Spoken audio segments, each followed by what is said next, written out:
はいどうも、草戸です。先日、Xiaomi というメーカーさんから出ている新しいスマートフォン、このね、Mi Note 10 Lite を使ってこんな感じのね、ストリートポートレートを撮影してきたので、今日はね、僕が皆さんにスマートフォンのカメラを使ってかっこよくね、写真を撮る撮影と編集のね、テクニックっていうのを紹介していきたいなというふうに、思います。じゃあね、早速始めていきましょう。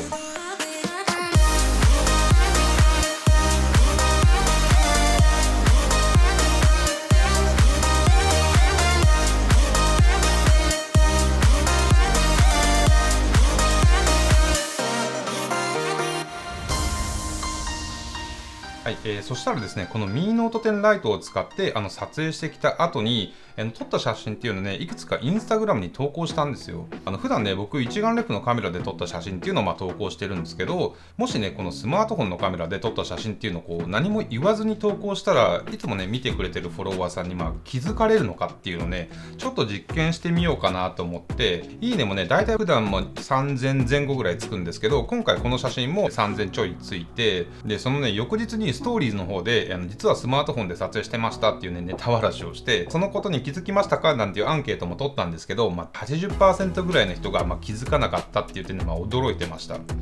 の結果でね、何が言いたいかっていうと、結局ね、僕まだ多くの人がね、スマホのカメラを結構過小評価してると思うんですよ。写真っていうのは決してね、このカメラの性能だけで良し悪しが決まるっていうわけではないですし、上を見ればキリがないので、最低限ね、その目的のための基準っていうのを満たしていればね、僕はもう十分だと思ってます。写真はスマホでしか見返さないとか、撮った写真をね、大きくプリントアウトするっていうわけじゃなくて、だいたい SNS にね、投稿する程度っていうんであれば、正直この Mi Note 10 Lite のをはじめ、最近のスマートフォンのカメラであれば、その基準っていうのは僕はね、十分満たしてると思います。この Xiaomi の、Mi Note 10 Lite っていうのをね、簡単に紹介すると、まずね、この背面には、最大6400万画素のね、4つのね、カメラっていうのがついてます。動画ではね、4K30fps だったり、フル HD60fps でね、撮影できたりだとか、あとはね、この Vlog モードっていう、10秒程度音楽付きのね、Vlog っていうのを簡単に撮影できる機能もついてたりしてて、これがね、結構ね、試してみたら面白かったです。他にも 6.47 インチの有機 EL ディスプレイだったり、この大容量のバッテリーっていうのがね、搭載されていて、でそれでこの価格っていうのが Amazon の Xiaomi 公式ストアの価格で 36,990 円とね、結構ね、衝撃的な価格なんですよ。最近のスマートフォンでハイエンドのものだと、10万とかを余裕で超えてきたりするんで、これだけのね、性能でこの価格っていうのは、コストパフォーマンスはね、めちゃめちゃいいかなと僕は思ってます。で、これね、SIM フリーとなっているので、格安 SIM と組み合わせて、その携帯代をね、抑えたい。でも、スマホ自体のね、性能もちゃんと欲しいという方には、すごくね、いいんじゃないかなっていうふうに思います。はい、じゃあね、そしたら早速テクニックの話。まずはね、最初はね、構図の話からなんですけど、構図がこのいろんなね、良い効果っていうのを写真にもたらしてくれるんですよ。特に街中で撮るね、ストリートポートレートは、要はいろんなものがね、映り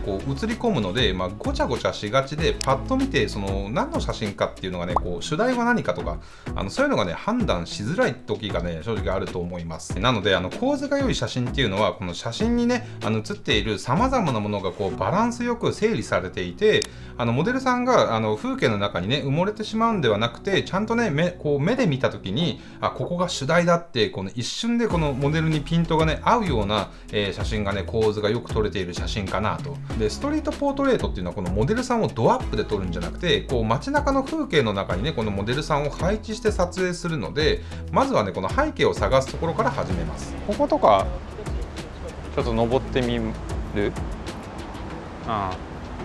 で、この背景を選ぶときに、この構図の撮りやすい風景を選ぶんですけど、街中で簡単に見つけられるのが、道路がね、こうやってまっすぐ伸びていて、で、その両脇にビルがあって、奥行きを感じられるっていうようなね、場所はね、これは結構ね、どこにでもあるんじゃないかなっていうふうに思います。で、これを撮影していたのが歩道橋の上なんですけど、なぜね、こういった背景がいいかっていうと、例えばこの高速道路とかのね、トンネルをイメージしてもらうと分かりやすいと思うんですけど、目線っていうのは、このね、中央の奥のこのポイントにね、行くと思うんですよ。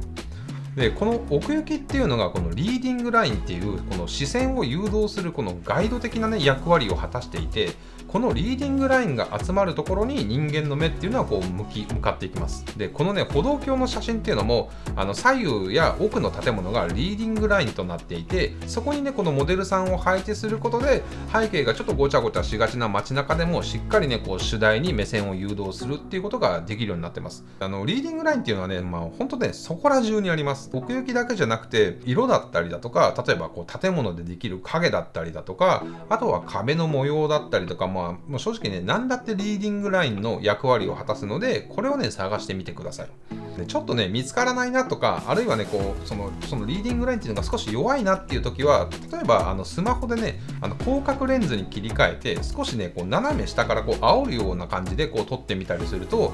広角レンズ特有のこの遠近感っていうのがねより強調された感じでこう強く出てくるので、ぜひねそういう形で試してみてください。でもう一つね別のパターンの構造を紹介すると、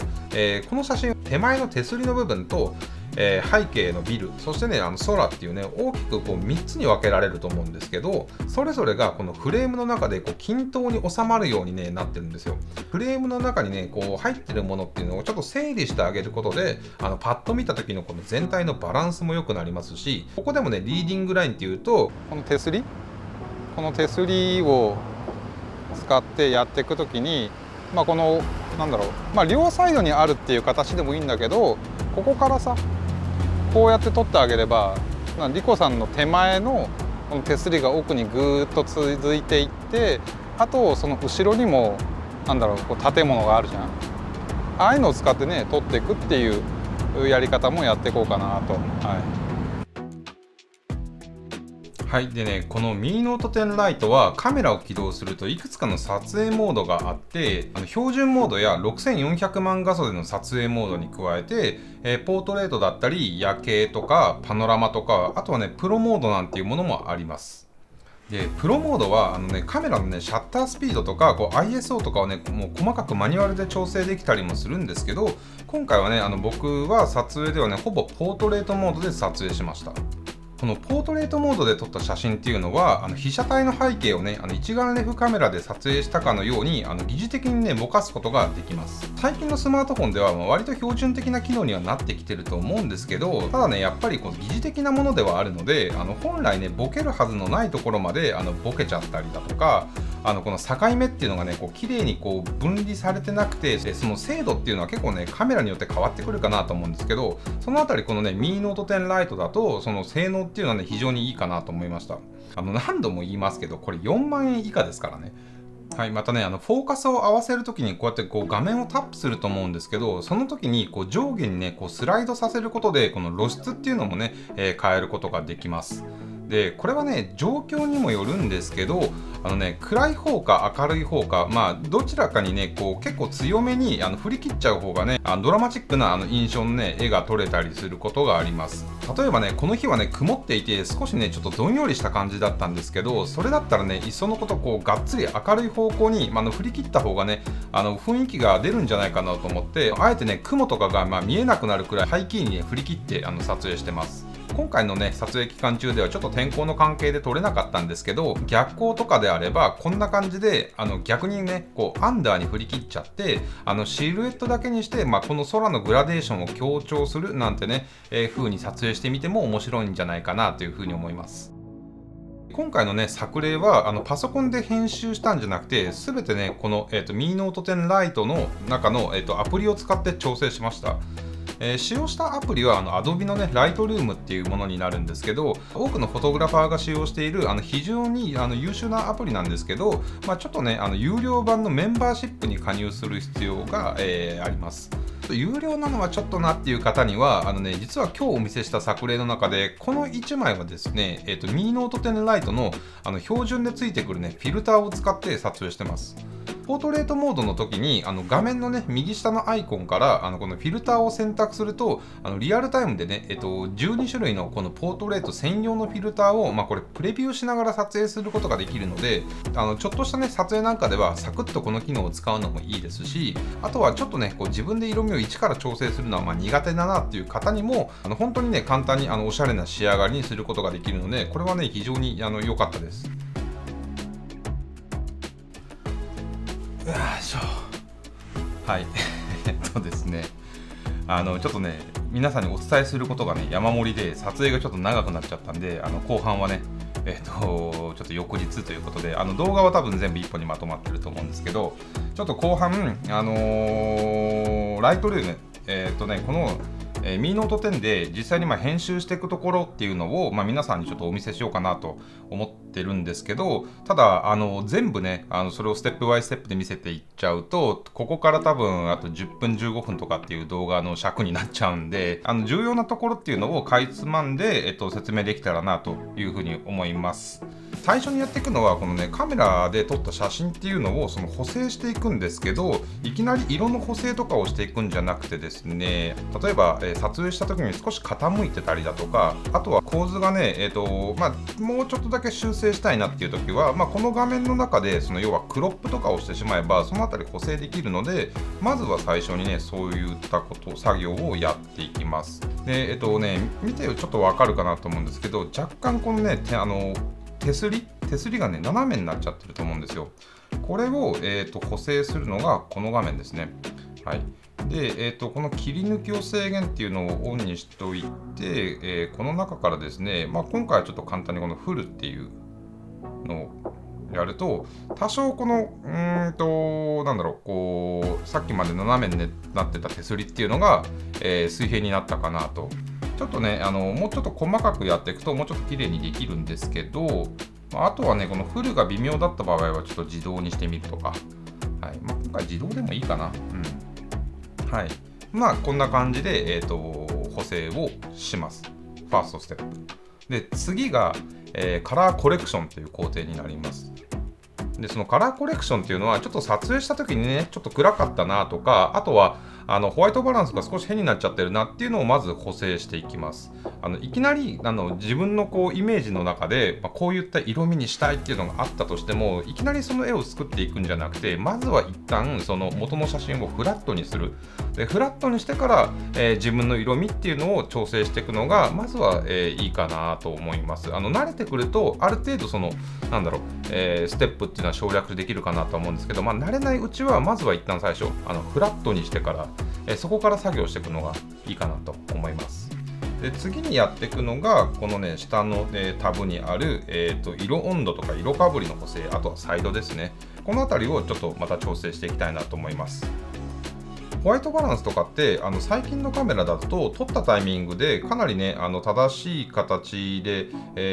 設定してくれてるかなと思うので、このタイミングで全体的なトーンっていうのをちょっと冷たい感じにしたいのか、それともあったかい感じにしたいのかっていうぐらいなイメージがあれば、多少、そこにね近づける形で、この色温度と色かぶりの補正を使ってやってしまっても大丈夫です。はい。でね、サイドはこのタイミングではね、そんなにがっつりいじらなくても大丈夫です。で、この後ね、カラーグレーディングっていう工程で色を作っていくので、このタイミングでは少し、控えめに、設定してあげるといいかと思います。はい、じゃあね、その次のカラーグレーディングっていう工程なんですけど、今開いてるこの画面の上のね、このミックスっていうボタンを押して、ここから、自分の調整したい色っていうのを、ピックアップしていって、個別に調整していきます。じゃあね、ちょっとやっていきます。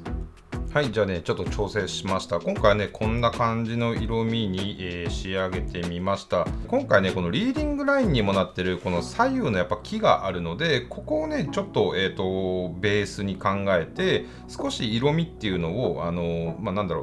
落とす、深みを出すような形で色味を落としています。で、肌色は少しサイド、ここもやっぱり、持ち上げたいところなので、上げて、あとは逆に今度黄色とかをね、結構がっつり落とすような感じにしてますね。で赤はその今回リップの色だったりっていうところで少し、血色いい感じにしたかったので、サイドを開けたりだとか、あと今回ブルーの要素はそこまで多くなかったんですけど、少し、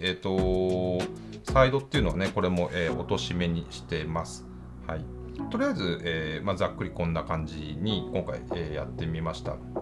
でまだカラーグレーディングこれで終わりじゃなくてですね、僕がいつも最後に仕上げでやっているのがですね、このカーブ、このページに戻ってきてこのカーブっていうのをこう調整していきます。はい、ちょっとねどんな感じになるかっていうのを、ちょっと調整してお見せしたいなと思います。はい、じゃあね、カーブも少し調整してみました。今回ね、こんな形で、調整していて、これ何をやってるかっていうと、このね、左側の、線の終わり、ここがね、シャドウ部分になってるんですよ。このシャドウ部分を少しね、持ち上げることによって、黒い部分っていうのをね、あえてね、潰していくんですよ。ちょっとね、昔のフィルム写真とかって結構このシャドウとかハイライトが潰れがちだったりするんですけど、ちょっとそれをなんでテイストとして今回ここで施してみました。はい、そしたらね、こんな感じに仕上がりました。どうでしょうか。本当ね、スマートフォンで、撮影から編集、全部これで完結してしまうのは、もっとすごいなと思います。もうこのままね、普通にインスタグラムにもうすぐポストできる感じだと思うので。はい、いかがでしたでしょうか。今回ね、この Xiaomi Mi Note 10 Lite を使って、スマホでのポートレート撮影とから、編集までっていうのをね、ちょっと駆け足になっちゃったんですけど、作例とともに紹介してきました。例えばね、どっかに出かけた時にやっぱね、すぐ写真撮ってすぐ上げたいじゃないですか、旅行とか。で家に持って帰って全部編集して調整してからやるっていうのもそれはそれでいいとは思うんですけど、旅先のちょっとしたスナップなんかはやっぱこんな感じで撮ってスマホで編集してすぐ上げてみんなにシェアできるみたいな、やっぱねそういう部分においてはやっぱこのスマホっていうのは圧倒的に強いと思います。これ言うの3回目ぐらいだと思いますけど、これ4万円以下ですからね携帯代っていうのはね、抑えられるんだったら僕も抑えられた方がいいとは思うので、そういった形のスマートフォンもお探しの方にはね、おすすめの1台だと思います。じゃあね、今日はこんな感じになります。ご視聴ありがとうございました。また次の動画でお会いしましょう。ピース。